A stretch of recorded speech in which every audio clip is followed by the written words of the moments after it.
Bonjour, c'est Jean Descartes. Bienvenue au cœur de l'histoire.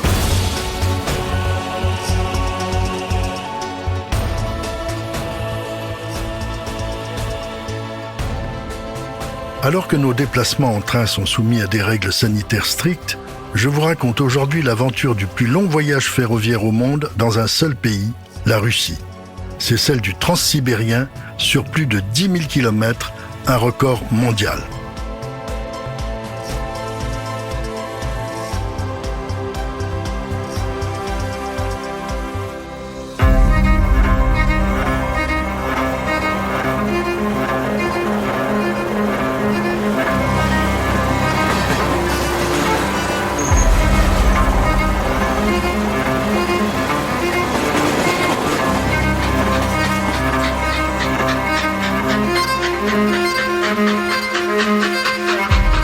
Nous sommes en Russie le dimanche 13 octobre 1896, à 4000 km de Moscou. Cela fait 5 ans que le transsibérien est en construction. Et voici qu'un matériel inédit et spectaculaire s'avance sur une voie ferrée qui lui est raccordée. Un wagon qui ne ressemble pas au matériel de chantier. Et pour cause, c'est une chapelle. Oui, une chapelle roulante avec des vitraux et 4 cloches sur le toit. Une curiosité unique au monde. Dans la Russie impériale, tellement liée à la religion orthodoxe, le tsar Nicolas II a jugé impensable pour les ouvriers de ne pas pouvoir suivre l'office au moins une fois par semaine. Or, malgré la rotation des équipes, les ouvriers sont très longuement absents de chez eux car ils viennent de loin. C'est ainsi qu'il a fait construire cette extraordinaire voiture-chapelle. Elle va d'un chantier à l'autre selon un complexe maillage de voies provisoires.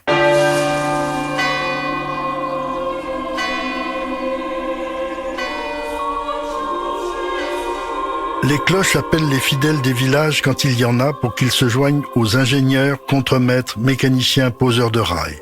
Alors, réunis autour d'un pop, la foule se presse pour la messe. À l'intérieur de la chapelle, chandeliers et lutrins entourent l'iconostase, ce mur sacré devant lequel officie le célébrant. Sitôt le service achevé par la bénédiction du tronçon, cette extraordinaire voiture, tirée par une locomotive qui lui est affectée, repart vers d'autres parties des travaux. Elle est digne du plus grand ouvrage ferroviaire jamais entrepris, relier Moscou à l'extrême-orient russe et la Sibérie.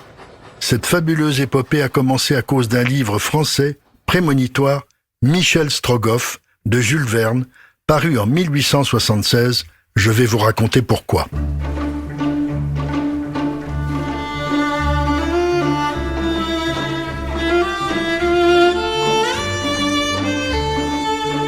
Dans ce livre, qui fut un succès mondial, le tsar Alexandre II est inquiet du soulèvement de Féofar Khan, l'émir de Boukhara.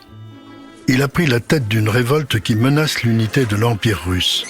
Le danger de l'envahisseur plane sur la Sibérie. Le tsar doit prévenir son frère. Or, les lignes télégraphiques sont coupées. La mission de Michel Strogoff est alors de joindre Irkoutsk au sud du lac Baïkal en Sibérie orientale.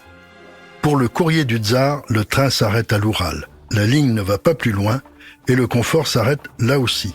Dès lors, de chevaux en tarantasse, qui sont les chariots rustiques à 4 roues, l'aventure est périlleuse.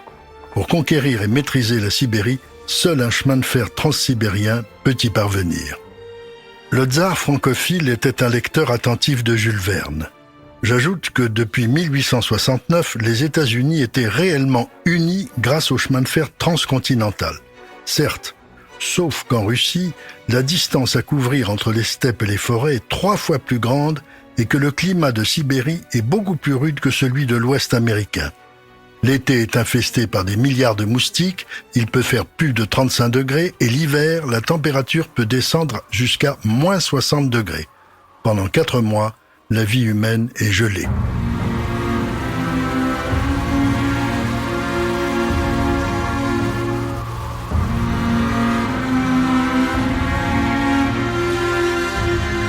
Pour construire cette voie ferrée, la main-d'œuvre est largement fournie par des condamnés et des exilés. Près de 15 000 Chinois, Japonais et Coréens seront enrôlés pour compléter les contingents de forçats et de déportés politiques russes. Depuis des siècles, la Sibérie est un triste réservoir humain de déportés dans des conditions très dures. Les travaux du chemin de fer répondent à des nécessités civiles, la colonisation de la Sibérie, et militaire, la possibilité d'acheminer rapidement des renforts dans l'extrême-orient russe. Il commence en 1891 à la fois depuis Tcheliabinsk dans l'Oural vers l'est et depuis Vladivostok vers l'ouest où le tsarevitch, futur Nicolas II, pose le premier rail. Les deux chantiers iront à la rencontre l'un de l'autre comme l'avaient fait les Américains.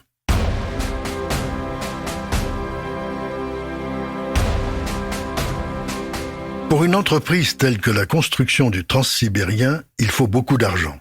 Qui peut aider le tsar et les Russes? La France. Pourquoi et comment? Après la défaite de 1870, la République avait été isolée diplomatiquement en Europe. Elle cherchait à reprendre sa place. C'est alors que naquit, avec Alexandre III, l'idée de l'alliance franco-russe en 1888. La France républicaine allait s'unir à l'empire des Romanov. Oh, cela n'était pas simple. À l'époque, un accord entre une république et une monarchie impériale était audacieux. Mais d'une part, les deux pays étant géographiquement très éloignés l'un de l'autre, on ne pouvait craindre des incidents de frontières. D'autre part, diplomatiquement, les deux alliés prenaient l'Allemagne en étau, un avantage certain pour les deux pays. Une revanche pour la France, un calcul politique et économique pour la Russie.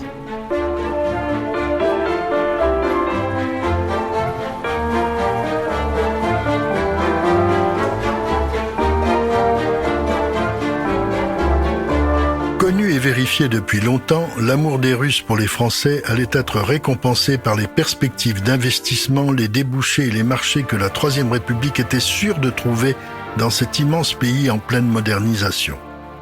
Certes, Alexandre III avait d'abord été réticent à cause du souvenir de la Révolution de 1789 et du régicide. Mais il avait fini par se laisser convaincre. Lors de la visite d'une escadre française près de Saint-Pétersbourg, le tsar francophile et francophone avait consenti à se découvrir en écoutant la Marseillaise, un geste d'une grande portée diplomatique. Et son fils Nicolas II amplifiera cette entente par une triomphale visite d'État en France du 5 au 9 octobre 1896.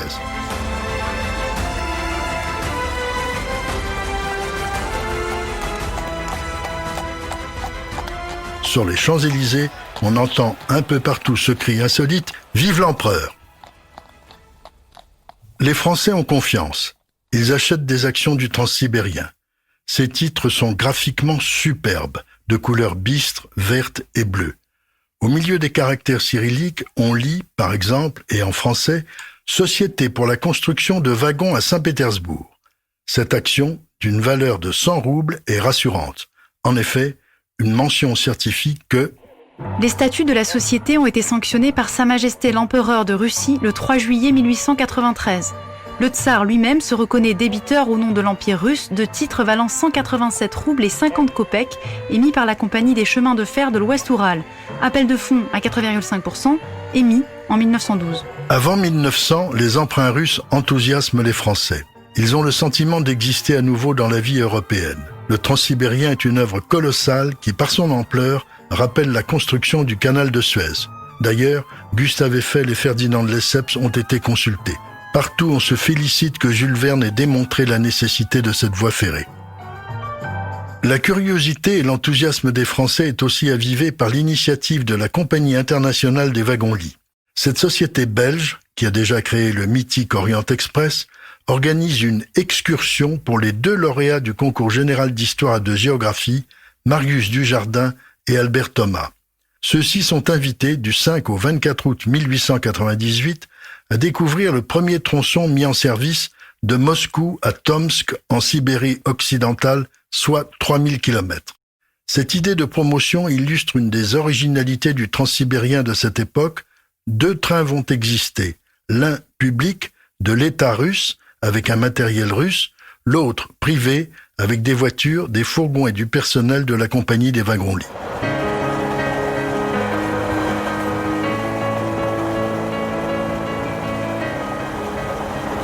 Le confort à bord y sera plus élaboré que dans l'autre, avec un wagon salle de bain, salle de gymnastique réservé à heure fixe par des voyageurs ne tenant pas compte du décalage horaire. La cuisine se veut d'inspiration française. Il y a une abondante bibliothèque et un infirmier. Dans cet incroyable train de luxe où on trouve même un chenil, le règlement exige qu'on parle français. Sur la même ligne, qui est une voie unique, ces deux trains sont en concurrence, souvent aiguë. Chacun guette les imperfections et les améliorations de l'autre. Le Transsibérien État est jaloux du Transsibérien Express qui multiplie les avantages, en particulier celui-ci. À partir de 1910, des télégrammes sont affichés dans la voiture-restaurant donnant, par les dépêches du New York Herald, les nouvelles importantes. Le dispositif est également émetteur, on peut envoyer des messages depuis le train, un exploit technique qui aurait privé Michel Strogoff de son aventure. En 1900, l'alliance franco-russe est à nouveau glorifiée par une nouvelle visite du couple impérial russe en France. La parade militaire démontre que l'alliance est aussi stratégique.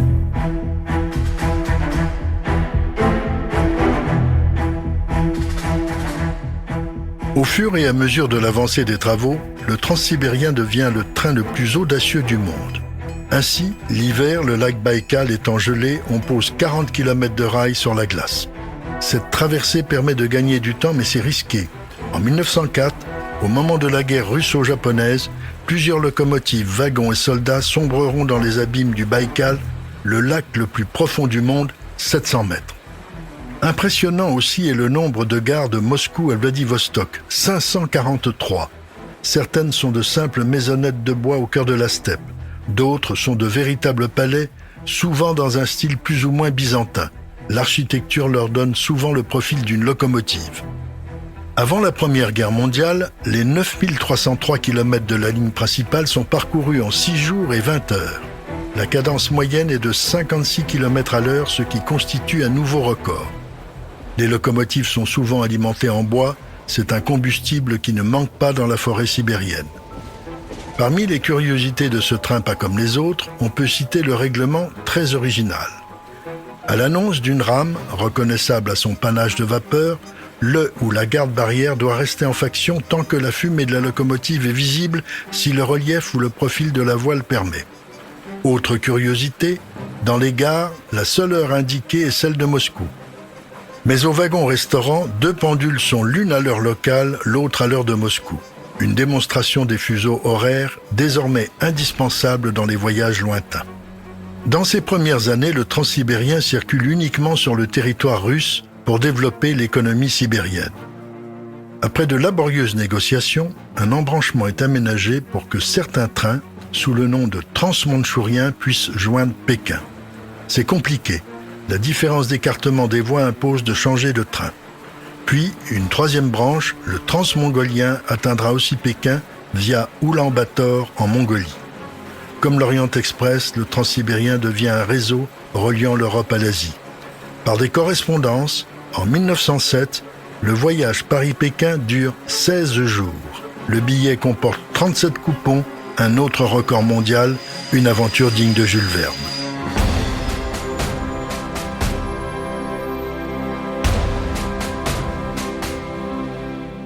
En août 1914, le Transsibérien privé est supprimé. Cette présence étrangère, qui avait été souhaitée au nom des emprunts, est maintenant jugée insultante. Le trafic du train d'État sera à l'image de la Russie, chaotique et dangereux. Sur 2500 km, 200 convois sont bloqués. La guerre civile prend le relais de la guerre mondiale dans une confusion totale pour le contrôle de la ligne. Les armées blanches et l'armée rouge se battent souvent pour la maîtrise de la voie. Elle est parfois encombrée par des rames de fourgons où sont enfermés des malades contagieux. Les ravages de la peste, du choléra et de la grippe espagnole s'ajoutent à ceux de la guerre civile. En 1919, la retraite des Blancs en Sibérie est dramatique. On estime leur perte à au moins 500 000 victimes. Après 1920 et le triomphe des bolcheviks, la circulation du Transsibérien, très délabrée, reste vitale. Mais le matériel est en très mauvais état, les incidents et accidents nombreux. La remise en marche est lente. Staline, mégalomane et sanguinaire, surveille particulièrement le Transsibérien soviétique. Il y voit des espions partout. En 1930, la voie est enfin doublée. Quand commencent les purges et les procès truqués, le maître de l'URSS, qui comme Hitler n'aime pas l'avion, voyage dans un Transsibérien spécial à partir du 1er mai 1933.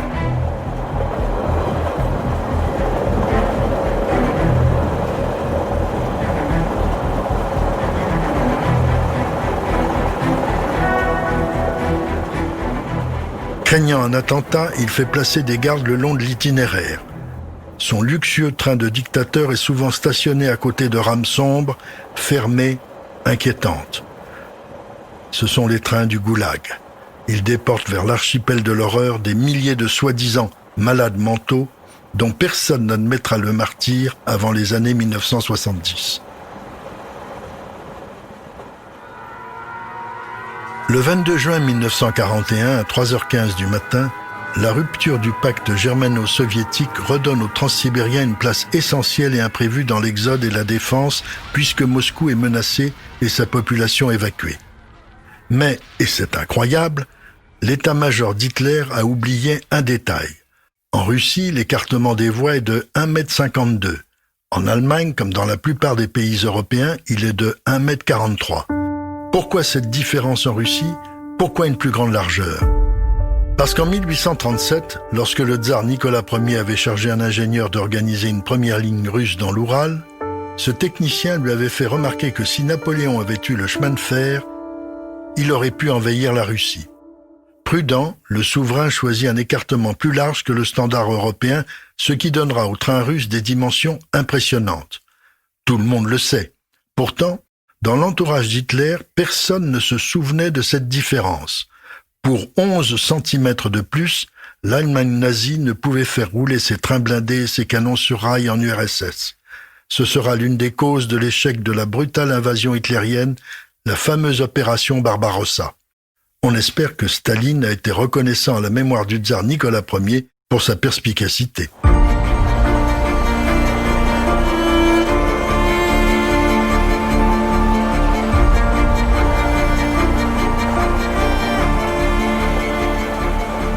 Aujourd'hui, un voyage en transsibérien est inoubliable, surtout si l'on est à bord d'un train croisière confortable, avec des arrêts, un bon programme de visites, de spectacles, de découvertes de paysages magnifiques. Je conseillerais la branche du transmongolien Moscou-Pékin ou Pékin-Moscou, avec l'obligatoire et divertissant changement de train à la frontière mongole. La traversée du Gobi, ce désert en altitude en Mongolie, est inoubliable, tout autant que la découverte magique de ce joyau qu'est le lac Baïkal. Les diverses branches de ce train légendaire font partie du plus grand réseau ferroviaire du monde, avec plus de 85 000 km de voies. Le train est très présent dans la vie quotidienne russe. Il est tellement lié à son histoire que dans ce pays, comme en Inde, il y a un ministère des chemins de fer.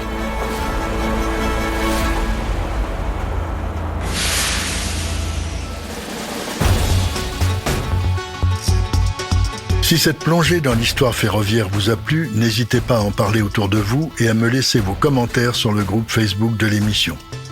Je vous dis à bientôt pour un nouvel épisode de Au cœur de l'histoire. Au cœur de l'histoire est une production Europe 1 Studio. Ce podcast est écrit et présenté par Jean Descartes.